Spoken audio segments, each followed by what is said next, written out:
Rev it up and welcome to Cars Yeah, show number 1152. Something and you continue to bat away at it and you continue to go at it and you continue to just do what you feels right and what your passion is. This is Cars Yeah, where you'll enjoy interviews with inspiring automotive enthusiasts. Mark Greene is here to provide you with a fuel injection of automotive inspiration.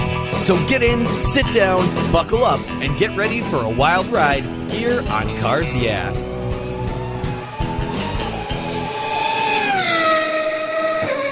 Hello, automotive enthusiasts. I'm revved up and so excited to introduce today's very special guest, Steve Feldman. Hey, Steve, are you buckled up and ready for a fun ride? I sure am. All right. Steve Feldman, a.k.a. Steve's POV, or point of view, is a YouTuber who has taken his passion for cars, more specifically Japanese cars, and created a huge following throughout the automotive community. His day job is a realtor with Keller Williams, selling residential, commercial, and investment properties in the Los Angeles area. His Steve's POV YouTube channel started as a hobby about 4 years ago in hopes of making more business contacts, but it quickly gained traction, especially in Japan. Steve studied international business and speaks Japanese, and he lived in Japan in the 90s where he ran his own business. And today his show has nearly 160,000 subscribers, over 40 million views. So I'm going to probably butcher this, but Yoku Yata Steve. So Steve, I've told our listeners just a little bit about you. Take a brief moment and share a little more about your career, your business, and a very obvious passion for automobiles. Well, nice to meet you, Mark, and it's an honor to be on your program and to speak to you and your listeners of this long-running podcast. Amazing what you've done. So thank you for allowing me to be on it and share my story with you. I appreciate that much. You're welcome. As you well introduced, I am Steve Feldman, Steve, a.k.a. Steve's POV. Realtor by day and YouTuber by night. And the weekends, I speak Japanese fluently. I read, write, and speak the language. I lived in Japan. I do a lot of international business with investors from Japan for not only real estate, but for other businesses as well. And one correction to your introduction, which was great, because when I sent it to you, my bio, it was correct. But I must say, over this past weekend, I'm now borderline 170,000 subscribers. Wow. POV. So, wow. The channel is growing daily. I have a great international audience. I do a lot of the videos in Japanese of not only cars in Japan, but cars here and a little bit of culture outside of cars as well. I love the differences between Japanese culture and our culture here. And I like to play some funny characters and kind of interpretations of different cultural differences as well, which are real popular, particularly in Japan. Yeah, no doubt. Well, when Steve and I were chatting in our pre-show chat, I told him something that I'm not sure I've ever shared with my listeners before, that I was made in Japan way back in the day. My parents were living there when I was conceived. So, yeah, I say I have it stamped on my rear end here. I don't show it to too many people, but it's a wonderful culture. I've had the pleasure of visiting Japan a few times. I love the country. Hopefully, maybe now you can expose a little more of what I'm doing to your followers. I could only dream of having as many followers as you do, but I'm going to get there one day, Steve. I'm going to just keep working really hard. But I love having what I call sidepreneurs on Cars Yeah, people who have another career, but they love cars and they figured out how to wrap that passion into something they do. And you're a shining example of a success of that. And we're going to learn a lot more about you as we continue on your journey. But first, I always like to ask my guests for a success quote or a mantra. This is some kind of saying that's been instrumental in forming your success, and it's a nice way to get the inspirational tires turning here on Cars Yeah. So, Steve, take the wheel. I think you just hit one of those mantras in what you just said, and it has to do with consistency. There's a Japanese expression that keizoku chikara nari. That means just there's you know that quote? I do. Yes, I love it. That quote is that you stay at something and you continue to bat away at it and you continue to go at it and you continue to just do what you feels right and what your passion is. And you know what? Things are going to go well if you continue to just bat away and knock away at what you're interested in. I like that saying a lot. It's something I learned in Japan. The Japanese say it a lot. And but there's another thing, too, that I think is really important. 48 years old. Next week's my birthday. I'll turn 48. But I really think over time, I learned something that's really important is being flexible in life.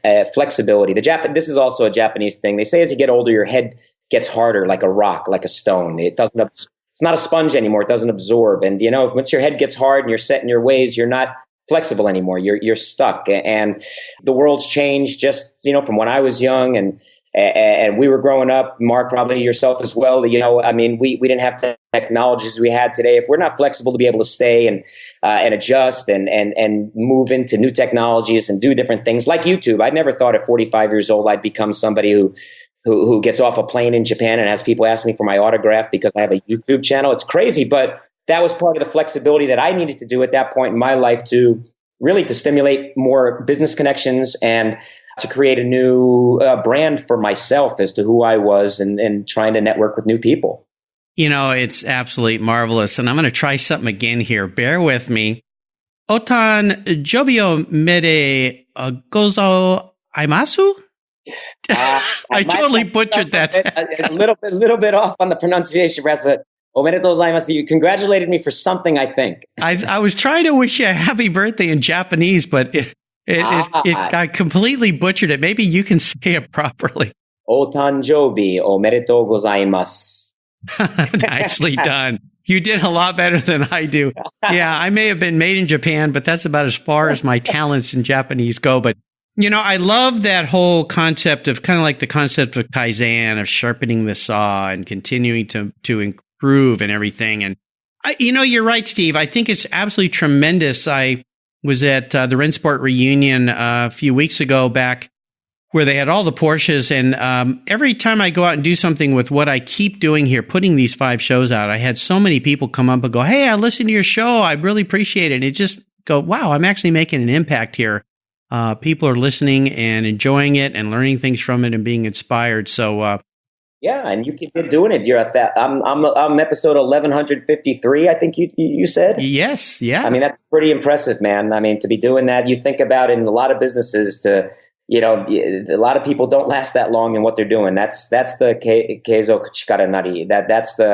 That's what it is. I mean, and for me on YouTube, it's 2 videos a week. It's consistency. It's stuff that I like, and apparently some other people seem to like what I like too, and they follow along. And, I just keep doing it. I never knowing really what would come of it. But, fortunately, it's grown into a really nice following and business. My original intention wasn't to build a fan base or to build a channel that had this many subscribers. It was really to find people that I could make money with and do business with, and maybe investors who do business with me in the United States. But it grew into more than that. And for that, I really think that expression, that saying about consistency is so important, is really behind it. Well, it is. And I'm really proud of what you've done because I know the work it takes to put these kind of things together. You just get up and start moving your legs and you don't stop.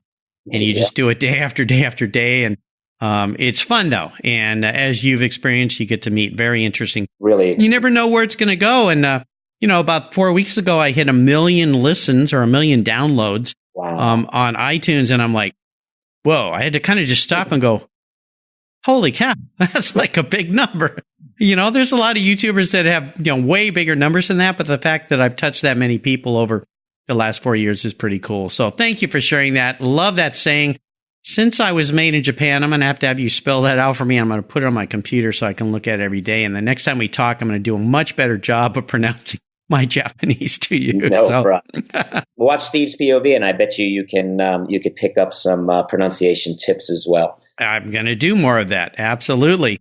And my good friend Kenji Yoshino, who first took me to Japan, who sells, believe it or not, Citroen parts. Wow. Go figure that. A Japanese guy selling French car parts. I mean, it's pretty cool. But yes, Kenji taught me some great Japanese phrases when we were in Japan and showed me a good time there. So I miss spending time with him. I got to go back to Japan and take him with me because having somebody who knows Japanese and knows Japan when they're there with you, it just makes the trip so much more special. But wonderful people, wonderful culture, wonderful country. Let's go back in time and talk about a story that instigated your passion for cars, that pivotal moment when you knew you were a car guy. I don't think I was too far out of the womb before I learned that part of it. I was born in New York in the Bronx. I grew up on the East Coast and mostly in New Jersey, right outside of New York City area. I hear a little bit of that accent there, just coming through. I tame it back a little bit now. I'm able to turn it on when need be, depending who I'm talking to. But I grew up. My dad was in the auto parts business. My dad, in fact, you may appreciate this, Mark, and your audience too, of listeners. My dad was the Hearst Performance representative in the New York, New Jersey, and tri-state areas in the late '60s. He put shifters and Hearst Performance equipment into speed shops and old automotive parts stores back then, and that was my dad's business. He was an automotive parts mass wholesaler. He supplied gas stations when they used to buy parts off of trucks and wagon jobbers, and guys used to come and he loaded their trucks. So I grew up around cars, not only in a warehouse supplying parts for cars, but my dad always had cars. He had old muscle cars. He had old hot rods, street rods, Mercs, chopped Mercs, 57 Chevys, Tri-5 Chevys, early Impalas, 409s. I grew up with those cars, and that was my life. My first car, I was 13 years old. We went down to Atlanta, Georgia, and I remember going to a guy's house that my dad knew, and he had a 52 Ford F-100 pickup parked in the driveway. And I remember seeing that truck, and I said, man, I want that. That's my first car. I want to work on that thing. I want to restore it. And we bought it. We brought it back to New Jersey, put it in my driveway, and I worked on it and restored that thing and turned it into a really nice truck. And from there, I had a 61 Chevy Bel Air, two-door post. I had a 72 Chevelle convertible at the time. I just started going crazy with cars, kind of like my dad had always done. And I had the bug. But it's funny, back then, Mark, I had, we're talking about, I was born in 1970. We're talking about the 80s, buying cars that were, in the 60s and 50s that I was into at that time. But I had no interest whatsoever in anything Japanese at that time at all. I didn't like Japanese cars. I wasn't impressed with Japanese cars. I thought they were piles of crap. I thought that they were, pieces of junk. I wasn't into the Japanese cars whatsoever. In fact, I wasn't into Japan. I wasn't into animation. I wasn't into manga. I wasn't into all the things that when I wound up at the University of Wisconsin as a business major, and they started talking about Japan all the time and how Japan has been so successful in business, such a small country, devastated, lost in war, in a war to the United States, is rebuilt and come back to become one of the world's top economies, if not possibly the world's number one economy back then, they were saying. Japan is number one was a book that was out, and there was so many things written about how the Japanese do things. As a business student at Wisconsin, we talked a lot about why the Japanese are successful, and I found that to be very interesting. I found the culture to be interesting. And I said that I wanted to set my life in business and marketing and management and international business with a Japanese focus, and I started studying the language. That's where my language connection came from business. And then it was my first trip to Japan in my junior year of college. I went to Japan and was on a chicken farm, believe it or not, for 3 months during a summer. It was an opportunity I got, and I got to Japan, and for the first time, I started seeing cars that I'd never seen before. And I started looking, I'm saying, wait a minute, look at these Skylines. Wait a minute, look at these big VIP sedans, and look at these turbocharged, cars that we don't have. These cars are cool. These are awesome. And the Japanese were styling them and lowering them and widening them and having fun with them. And at night you could hear the guys drifting and street racing and, everything else. And being a car guy, I naturally started kind of gravitating toward people in Japan as I walked around who were into cars. And since I was wanting to speak Japanese more, they became friends. And to today, those are still people that, I've developed much bigger interest in Japanese cars since then. I still love American cars too, but I love everything, man. If it's got a gas-powered engine or a diesel-powered engine, and it's got preferably 4 wheels or more, but 2 wheels or 3 wheels too. But I'm interested in it. I want to try to drive it, and I can have as much fun driving a Pacer, an AMC Pacer, as I can have driving a Lamborghini SV, as I just did on Gumball Rally in Japan. Nice. Very, very cool. Well, I always say if it rolls on rubber, I love it. And I think it's appropriate. Your dad, back in the day, selling Hearst products. This is SEMA week. You and I are here in Las Vegas at SEMA and enjoying the aftermarket automotive industry. My 30th year coming to this event, and it just keeps getting bigger and bigger. Well, let's take a look at some of the roads you've driven down and talk about a big challenge or a big failure you faced along the way, because these are marvelous learning lessons. I would imagine maybe you've run into a few little speed bumps along the way, especially as you learned how to become a YouTuber, and then as this thing has evolved into this wonderful experience you have. So walk us through one of those, would you? Yeah, I'm going to walk you through one, and just as a more general thing, I think I was talking to a kid yesterday, came up to me at a car show, said, "How do you speak Japanese? How do you do it?" and everything else. And I want to learn, I want to do it. And he said, "I didn't go to college or anything." I said, "Man, you don't need to go to college to do a lot of things, and you're gonna learn a lot of stuff in life, and you're gonna fail, a lot at a lot of different things. And the point is that they may cost you money, and that's like paying tuition. It's a cost." Yes. Of education, it's cost of learning. And, if you learn from that experience, even if it cost you, hopefully you get out of it with minimal damage, but you learn that you don't repeat the same things again, or preferably the next time you get into a situation, you think, okay, you learn from your experience. And I really think life is a lot of learning from experience. They don't have to happen in college. You learn a lot in college, but you can learn my dad didn't go to college. He used to say he was a graduate of the School of Hard Knocks. I think that's an old saying that the dads used to say, Yep. Uh-huh. I think there's a real good meaning to that. It's said in a different way. I mean, yeah, you're gonna be up and down and up and down. Life has got waves and you know what? Hopefully they're minimum waves as opposed to big peaks and valleys. And, you balance them and you stay flexible and you adapt and you try not to repeat the same things over and over again. And I think my YouTube channel, now to bring it back to that with that kind of mantra, is, you start, again, I used to sit up at night, and it's real hard to put the YouTube channel together, particularly mine, because there's so much a lot of people don't even know about behind the scenes that you're doing, but then to do it in 2 languages and then translate it and do all that, it's a lot of work. And you sit there and you put videos up and you say, I know I need to be consistent. I know I need to do this. I know I need to do that. But, the first several months or, almost a year, maybe, not a lot of people watch, and, not a lot of people paid attention. And then you sit and you how do you handle rejection? How do you handle the first people who start to say, "Well, your channel sucks"? Or, yeah, I know. It's just like, oh, bro, geez. Speak English, or hey, why are you doing this? And those first and I got to tell you, I always said I'm not going to let myself be hurt by what somebody says, but I'd be lying if I said it didn't bother me a little bit when I got those first couple of thumbs down. But then you say, you know what? Man, it's easy for somebody to sit behind a keyboard somewhere and behind a computer screen in their, in their underwear in their mom's basement, criticizing other people. And it's a hell of a lot harder to get up and go out and meet people and speak another language and network with people and put a lot of effort into doing something. And you know what? I'm going to let that negativity from these people, I'm going to make it powerful for me. I'm going to make it feel better. The more they pull at my leg and the more they try to pull me down, the more I'm going to be motivated to do better and to do more. And you know what? That's okay. It's like fuel. And thankfully, I don't get a lot of negativity. But when I do, it's still sometimes it hurts a little bit. But I think I've learned to kind of use that as power, as gasoline, to just kind of keep doing more, because I know a hell of a lot more people like it than don't. And, those people sitting at home and saying that behind a computer screen, the safety of that, if that's what their thing, that's their thing, I guess. Let them do what they want to do. I like to celebrate on my channel.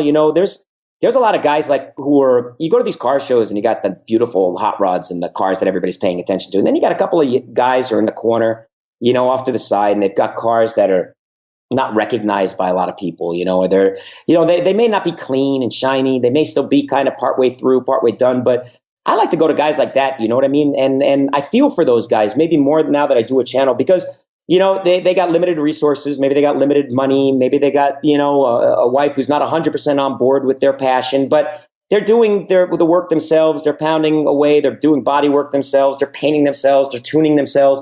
And they don't get paid attention to. But, when you go up to a guy like that, and I learned this from my channel, I think it's a great life lesson. You compliment somebody, man. You go up to somebody and say, you know what, buddy? I see where you're going with your car. I like what you're doing with it. You change somebody's life, man. You make somebody, you make a friend for one. And that's the car community is great for networking and making great connections and great friends, because there's great people in this community. But you want to make somebody feel good. You want to really change somebody's life and their perspective and give them motivation. Go up to them and say, hey, your car's awesome. I see where you're going with it, man. Can't wait to see your next steps. One word like that. That's it. Give them, and then the other thing was, and this came from my dad, and it became something I do on my channel, and sorry to ramble on, but You don't even have to speak the language with that person. All you got to do, go up to them, smile, and put a thumbs up. Give them a thumbs up and smile, and that's it. You've got yourself a friend, you got yourself a pal, and you did a nice thing for somebody too, and it'll come back to you too at some point. Yeah, over time that does come through in consistency, and I think one of the best things anyone can do for anybody is encourage them in any way you can. Like you say, a thumbs up if you don't speak the language, a kind word, a question. Hey, what are you doing here? Tell me a little bit about your car. But I think it is. And, someone told me that the first time I got some kind of negative comment about what I'm doing with my podcast is you haven't made it until you have a critic. And once you have a critic, you've made it. And, you just kind of bob and weave and let those go by. Some of them are constructive, but I always say people are really brave behind a keyboard. We see it in social media. And I think, would you really say that to somebody to their face? Seriously? I don't think so. And your character kind of comes through there. So I appreciate you giving some folks out there who are trying to do what we're doing, trying to be out, put stuff out there, create things, some encouragement. Let's shift gears and talk about a big aha moment. I'm guessing with this YouTube channel, you had one of those when you went, what is going on here? I've got all these followers in Japan. What's going on? My aha moment was, I used to think, maybe even with me studying Japanese, I got into learning Japanese and business near the tail end of the Japanese business boom. It kind of came down on the Japanese burst of the bubble. I got to experience the tail end of it, but then I got into Japan, and I was there during a time where the Japanese economy started, dropping as opposed to growing. Oh, yeah. And it's continued on that route for a long time.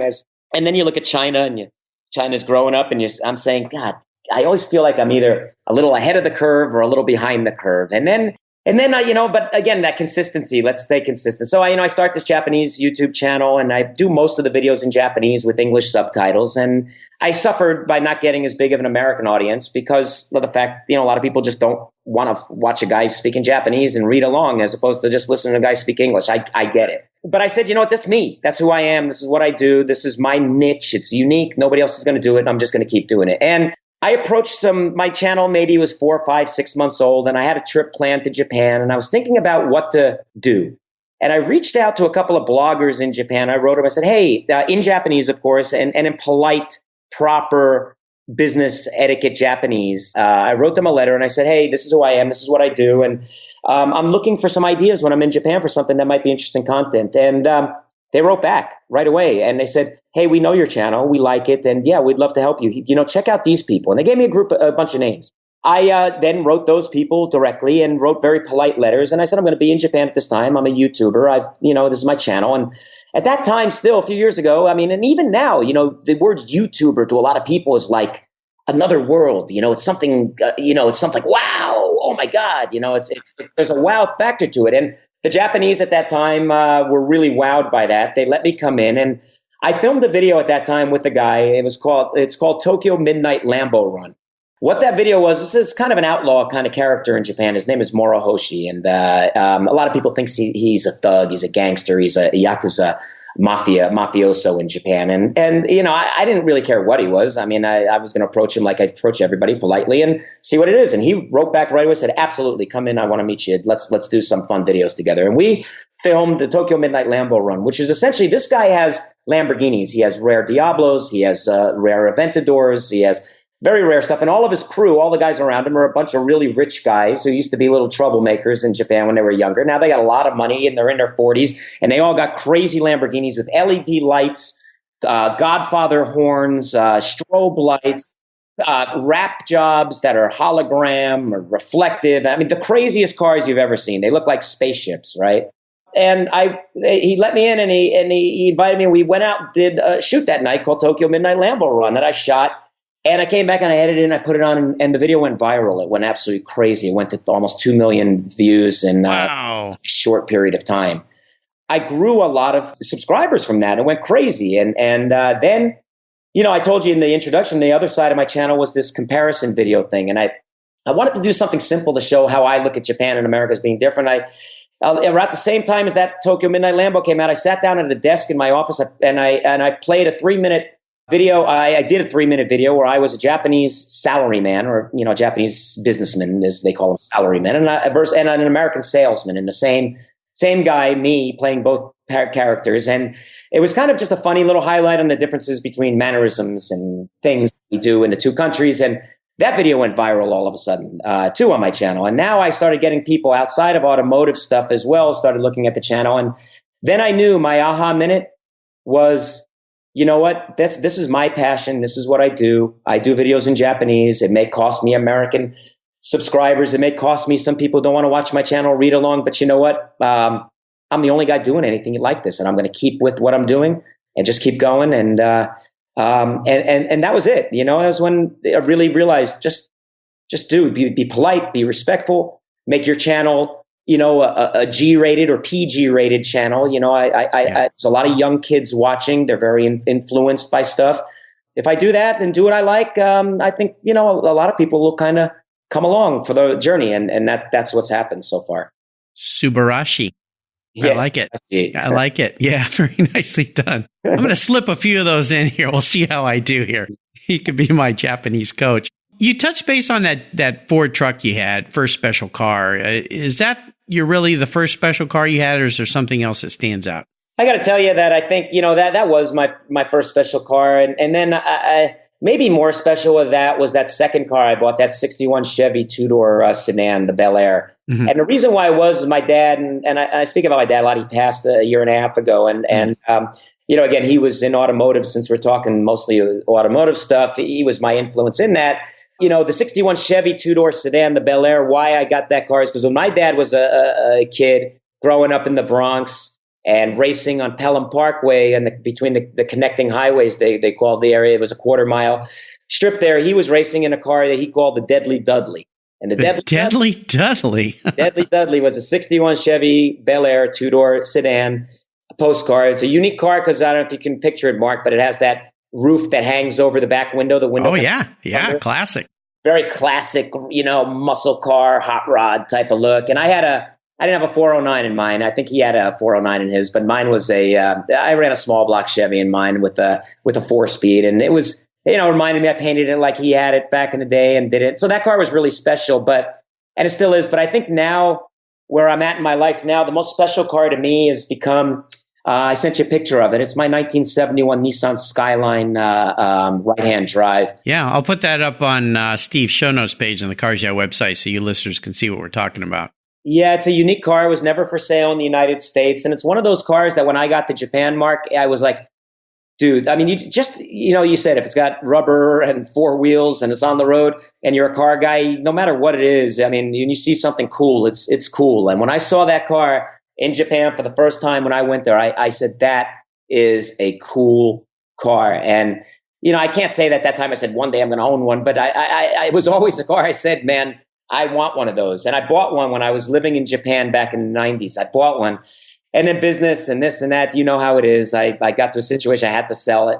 And I regretted it, man. I regretted it. And then a few years ago, after the channel picked up, I said, I'm going to get myself another one of those cars. And now that car has become, on my channel, the whole story with that car. It's the whole story of how Steve went to Japan to buy it, how Steve imported it, how Steve brought it through customs, and then how I DIY. I love doing stuff myself, challenging myself to do it yourself projects, and then building that car to where it is today. It's gone through a lot of looks, and a lot of people follow the car, and it's certainly one of the more popular car-related series on my channel. Nice. Well, I love it. You know, what's funny about it is that people are going to roll their eyes at this comment, but when you think about the lack of a B-pillar in that Bel Air, your car doesn't. It looks like it doesn't have a B-pillar in there. Is that right? It's a hardtop. A hardtop. Yeah. Yeah. Very, very cool. So it's got a little bit of that element. Again, some folks are going to go, Mark, how are you seeing a Bel Air in that thing? But it also kind of has a Capri look to it, a little bit of a B210 Datsun, you know, the famous Brock Racing, Peter Brock's Racing Enterprises there. So very cool. Have you seen, I'm sorry to interrupt you, but you'll probably appreciate this since you've been to SEMA and you know the car most likely. How about picture my Skyline now when you're looking at the picture and picture that what's that Falcon that they did that they slammed and widened? Was that the Hoonigans or one of those cars? Oh, yeah. Yeah. Right? Do you not see a little bit of that 68, 69 Falcon look in that car too being slammed? I do. Yeah. Yeah, I do. And there's also a really cool car that a past friend of mine we lost last year, Bruce Levin, built a Ford coupe, a 51 Ford coupe that Wicked Fabrications here in the Northwest built that also has a little bit of that feel to it. Now, the Ford coupe's a little longer, stretched out, a little bigger car, but yeah, it has a little bit of a muscle look to it. It looks like it's going somewhere. I love it. It's cool. Well, how about Sellers or Morse? Is there a car you've let go that you wish you had back? Is that first Skyline?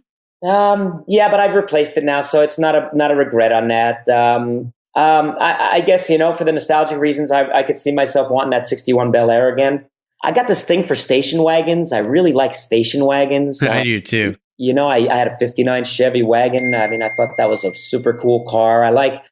Yesterday I was at a car show here, and man, every time I turn and catch my eyes looking at something. Yesterday it was an old Edsel wagon. Must have been a 58 Edsel wagon. I mean, how rare, with a roof rack and all the windows. I mean, I don't know. I love those. I can't say right now. I think if I have a goal, maybe the next goal is not one that necessarily. I had a Ferrari, and I, as a kid, I promised I would never. I was never into supercars, but again, as I grew and matured, and as I started doing the channel, and the supercar thing grew on me, and having a young kid who grew up with Top Gear on TV doesn't help, because all of a sudden his interest, my son, he's 18 now, but it turned from muscle cars into supercars very quickly. And since I love being with him, and we spend so much time together going to all the things every weekend, car events, he said, "Dad, I want to get a car." We bought a Ferrari, a 360 Spider back. I don't know, when he was 11, 12 years old. And we had a lot of fun in that car, man, a lot of fun. And it's not to say that I sold the car, but we have a goal, me and him, that we're going to buy probably a 458 or 488 Ferrari at some point, and we're going to customize it. And I know some of your purist viewers are going to throw up in their mouths right now. Okay, so get ready. Warning, 3, 2, 1. Yeah, we're probably going to cut the fenders, widen it, slam it, customize it. Wow. Even throw some of those crazy LED lights all over it. So, okay, you guys can put your headphones back on. Yeah, you can listen again. Well, they did make 61. They did make that Parkwood station wagon, the Chevrolet Bel Air wagon. I love it. Was kind of cool. I love the way the line comes down across the back, forms that little V on the trunk. So, yep. Oh, there's so many cars we all like to have. Well, what's going on with your YouTube page, Steve's POV, right now that has you excited and fired up?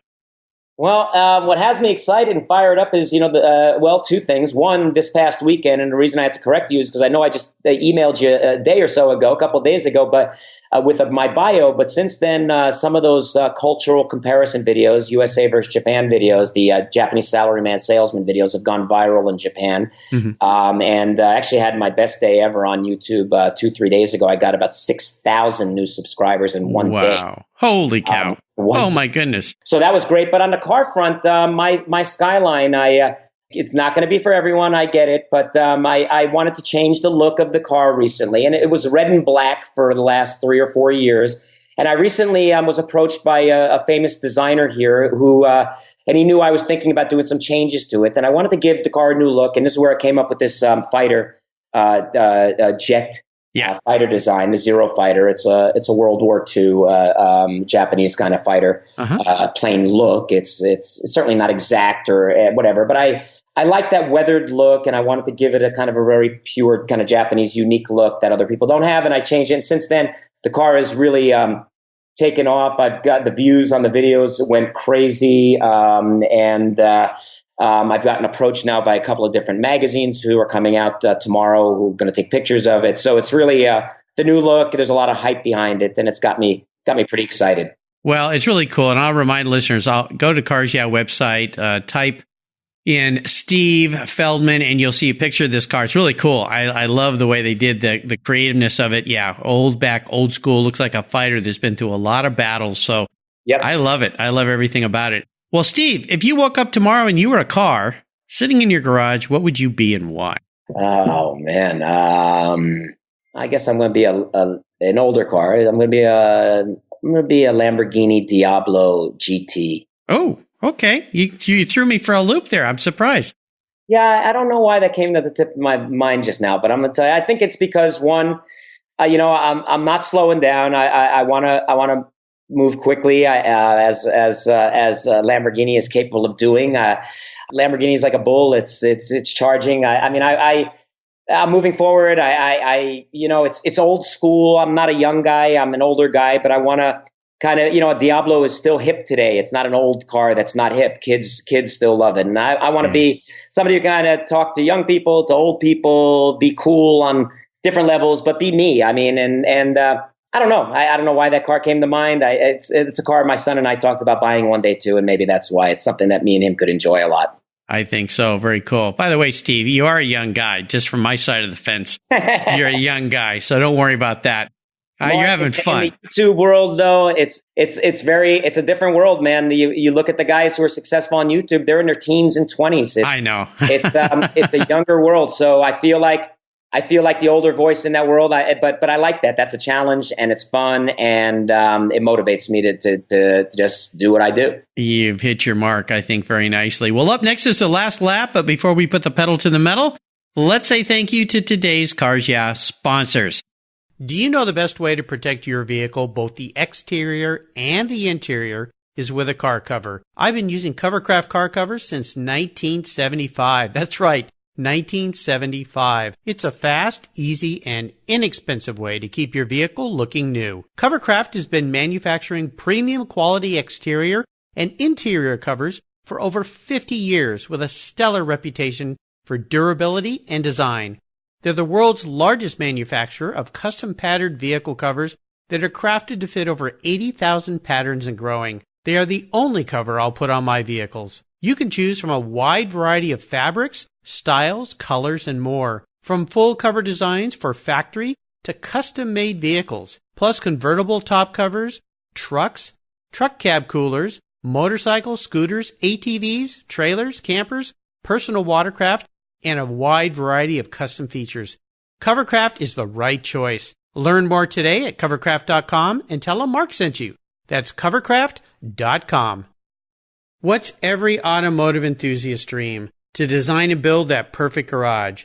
My friends at Metron Garage are a group of creative talents who've combined their passion for cars with their careers in architecture. Their service includes unique garage design and state-of-the-art fabrication. They will create the coolest custom garage for you and your vehicles. Metron Garage's system features fully engineered commercial-grade material and structural framing that's stronger than traditional construction. Their designs are pre-engineered to meet your building codes for fast, bolt-together construction. With over 25 years of experience, you'll see a 3D rendering to visualize your custom garage, and the final structure will fulfill all your storage needs. Contact Metron Garage today and begin realizing your dream garage. Go to metrongarage.com. That's metrongarage.com. Garage is built for discerning enthusiasts. Where it's not just a garage, it's where your dream garage comes true. All right, Steve, we are back and we're entering the last lap. I'm going to fire off a series of questions and ask you to give our listeners some very quick blips of that Diablo throttle. So here we go. What's the best automotive advice you've ever received? Don't give up. Keep trying. If you fail, keep, and this is working on car automotive advice, but try again. Don't get frustrated. Take a break, come back and do it again. Try it again. Those are the words from the hundreds of racers I've had as guests on the show. Never, ever give up. Those great words by Winston Churchill. Would you share one of your personal habits you believe has contributed to your many successes over the years? Being a man of your word, sticking to what you say, doing what you say, and honoring that. And I think that's a very important habit for success on many fronts. And that's very important in the Japanese culture, as I understand it as well. Is there a Japanese phrase or saying to be a man of honor, a person of honor your word? Yeah, I'm going to give you that. I'm going to think of what a good one is that's kind of simple. But yeah, there certainly is. I mean, yugen jiko means that, you do what you say. There you go.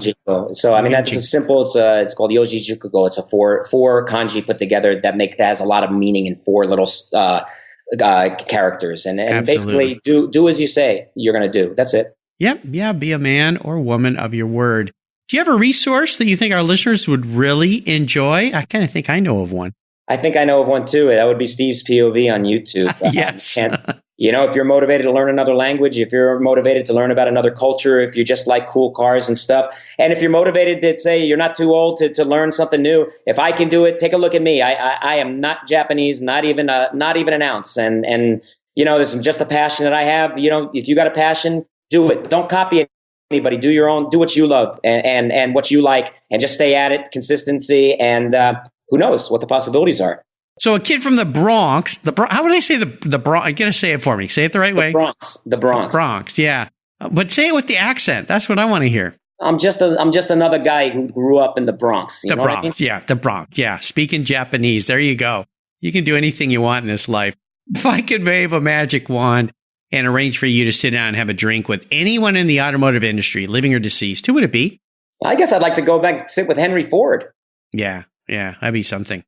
Yeah. Now get him sitting down at the same table with Mr. Honda. That would be something. Eh? Well, I like that. There you go. You bring you bring a Japanese revolutionary and that together, those guys from that time, and sit back today and have them look now at automotive history to today. Boy, would that be a conversation to have. Well, and even more, what comes to my mind is, Ford had a lot to do with the World War II industry of war machinery and vehicles and airplanes and things. But now to have them come now and say, look, we are friends. We're countries that work together. We're friends. All that's behind us. I mean, that'd be another aspect of it that I think both of them, I hope it would bring a smile to their faces. Absolutely. Yeah. Now, how about a book? There are wonderful books out there for business and cars and all sorts of things. Is there one you've read you'd like to share? Oh, man, I got to say one of my weak points is when it comes time to reading books, that I don't read. How about car magazines? Car magazine. There's. I'll tell you what. Here's a unique one for your listeners. You may not speak or read a word of Japanese, but I got to tell you, the Japanese have some of the coolest, best pictured, best printed, beautiful car magazines on earth. And if you could find one, go to Japan, go into a convenience store and pick one up. I'm telling you, you don't have to read the language or even understand. Just thumb through these impressive car Bibles. And I mean, they'll still got magazines, print magazines in Japan about American muscle cars, about custom cars, about just about every type of car genre you can imagine. I'm just going to recommend somebody check out something different that you haven't seen before. Pick up one of those and thumb through a Japanese car magazine. You'll probably dig what you see.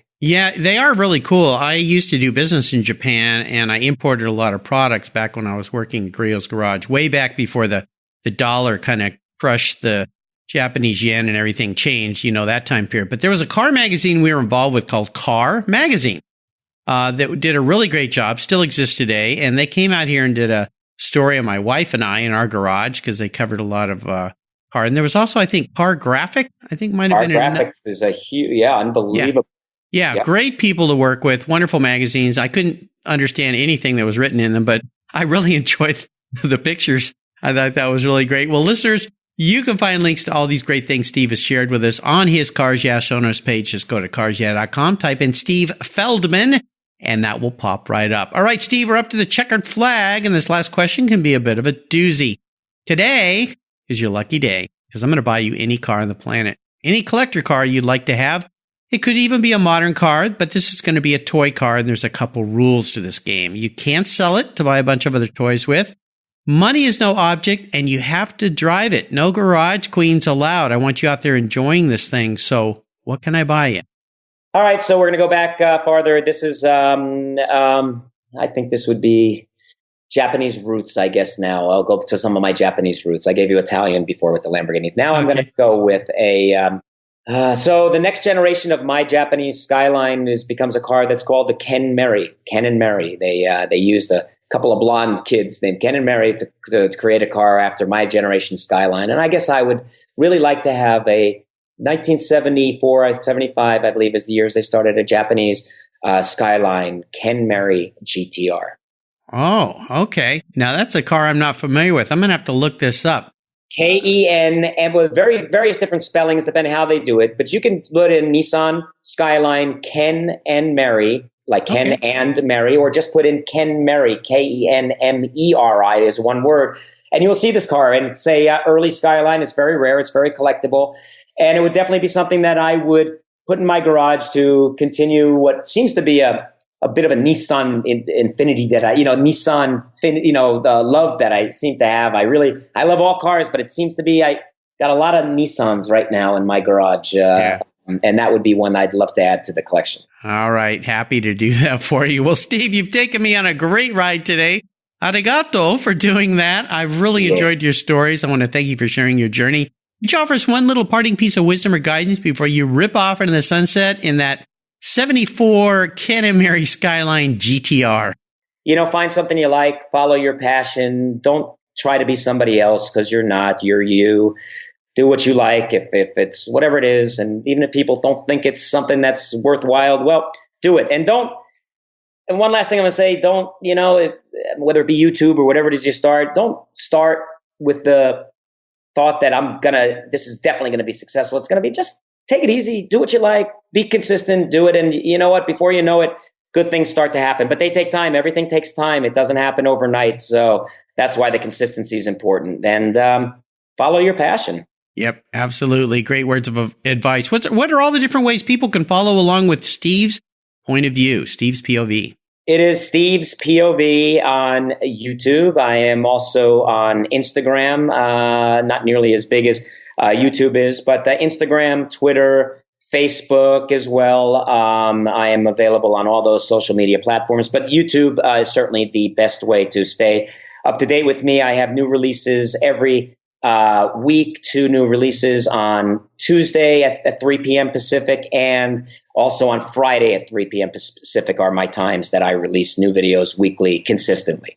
There you go. And if you got a real estate question, just go to stevefeldmanrealtor.com in the Los Angeles area. And I think Steve could help you out with that as well. Well, listeners, again, you can find links to everything Steve has shared today on his Cars Yeah show notes page. Just go to carsyeah.com, type in Steve Feldman, Feldman, and that page will pop right up. Steve, thanks for being so generous today with your time, your expertise, and for sharing your experiences with our listeners. Until you and I talk again, and I'm going to try this one more time. Watashi wa anata no mishi o mimasu. Arigatou gozaimasu. Yeah, good job. Good on that one. There you go. I'll see you down the road. Arigato sayonara. It's been fun. You betcha. You take care of your cars, but who takes care of your investments? Tune-ups aren't just for engines. Updating your financial plan is important too. Your GPS may take you from A to B, but it won't help you on the road to financial freedom. For that, you need a good co-pilot and a very trusted advisor. Chris Kimball, CFP, is just the man for the job. He'll guide you down that road without driving you crazy. For over 25 years, Chris has helped people just like you and me with their financial planning and investments. With a master's degree in financial services, he is eminently qualified, and he's a car guy too. Learn more at chrisvkimball.com or call 866-ON-A-PLAN. Securities through Money Concepts Capital Corp. Member FINRA SIPC. CK Financial Services is not affiliated with Money Concepts Capital Corp. Thank you so much for joining us on today's ride here at Cars Yeah.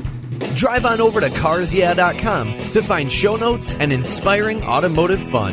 Download your free copy of Filler Up, a fun book filled with gorgeous photographs of fuel filler fun, including quotes from more inspiring automotive enthusiasts. Download your copy today, and we'll see you next time on Cars Yeah.